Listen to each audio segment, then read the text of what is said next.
Hello friends, welcome to world of Aditi. এই বাস স্ট্যান্ডটার নাম হচ্ছে বিষ্ণুপুর বাস স্ট্যান্ড। আমরা বিষ্ণুপুর এসেছিলাম, সেই ব্লগটি আমাদের চ্যানেলে অলরেডি দেওয়া আছে, আপনারা চেক আউট করুন। তো আজকে আমি আপনাদের গল্প শোনাবো গনগনির, যা কিনা বাংলার ক্যানিয়ন হিসাবে পরিচিত। তো বিষ্ণুপুর থেকে প্রথমে আমরা এসেছিলাম গড়বেতাতে, আর এটি গড়বেতা থেকে মাত্র কয়েক কিলোমিটার দূরেই আছে। গড়বেতা এই যে বাস স্ট্যান্ড, এখান থেকে আমরা টোটো করে নিয়েছিলাম। এই টোটো করে যাচ্ছিলাম গনগনির উদ্দেশ্যে।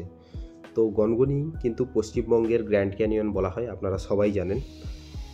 জায়গাটা খুবই শান্ত, শুধু পাখির ডাক, বাতাসের শব্দ আর দুই দিকে এই সবুজ গাছ দেখা যাচ্ছে। বিকেলের সময় সূর্য যখন পশ্চিম দিকে যখন অস্ত যায়, তখন গনগনির সৌন্দর্য কিন্তু আরও বেড়ে যায়, কারণ এখানে একদম সোনালি কালারের ভাইবসটা পাওয়া যায়। তো গরমকালে আপনারা কেউ আসবেন না, এখানে খুবই গরম। আমরা তো গরমের সময় এসেছিলাম, এখানে অত বেশি ভিড় ছিল না। তো শীতের সময় এখানে প্রচুর পরিমাণে ভিড় থাকে, আর এখানে প্রচুর দোকানদানিও বসে এই মাঠটাতে। আমরা এখন আসছি গড়বেতা গনগনিতে। তো এখানে ভালোই রোদ, এইরকম টাইমে আপনারা কখনোই আসবেন না, আসলে শীতের সময় আসবেন। তো এখানে নাকি এটাকে নাকি বলা হয় আমেরিকার গ্র্যান্ড ক্যানিয়ন যেরকম আছে সেরকম নাকি এটাকেও নাকি বাংলার গ্র্যান্ড ক্যানিয়ন বলা হয়। তো কি গ্র্যান্ড ক্যানিয়ন বলা হয় সেটা তো সবসময় সকলের মুখে শুনেছি, ভৌগোলিক জিনিস। তো দেখা যাক, দেখার পর আপনারাও দেখুন যে কীরকম ব্যাপারটা।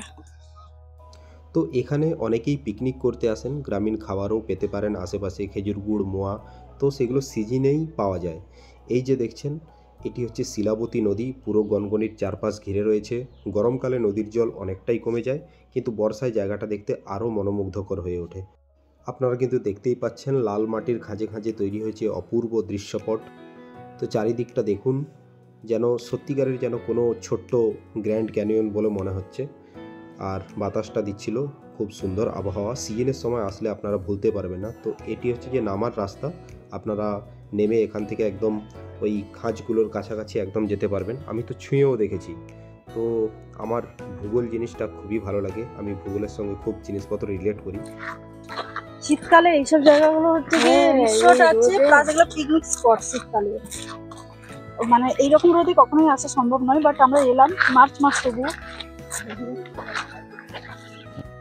এখানে হাঁটলে না একটা অন্যরকম অনুভূতি হয়, মাঝে মাঝে মনে হয় যেন আপনি কোনো সিনেমার শুটিং স্পটে চলে এসেছেন।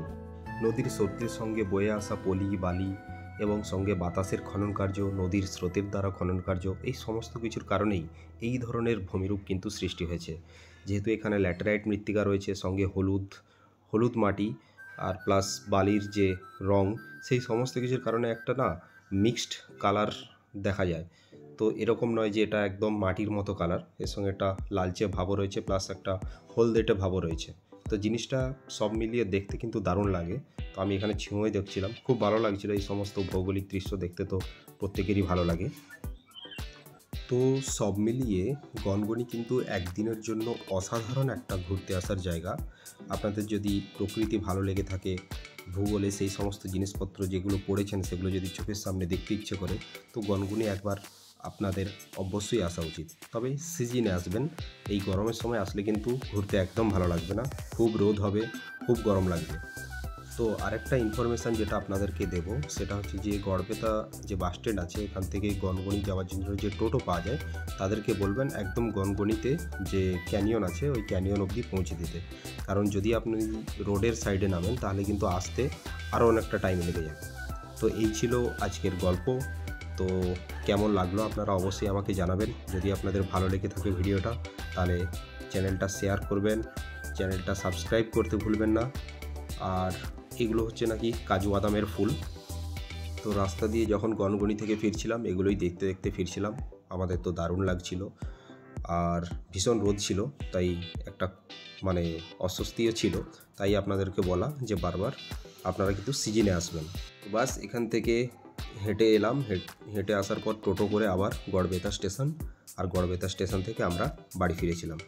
তো আজকের গল্প এখানেই শেষ করলাম, পরে আবার দেখা হবে নতুন গল্প নিয়ে নতুন জায়গায়। হরে কৃষ্ণা, সবাই ভালো থাকবেন।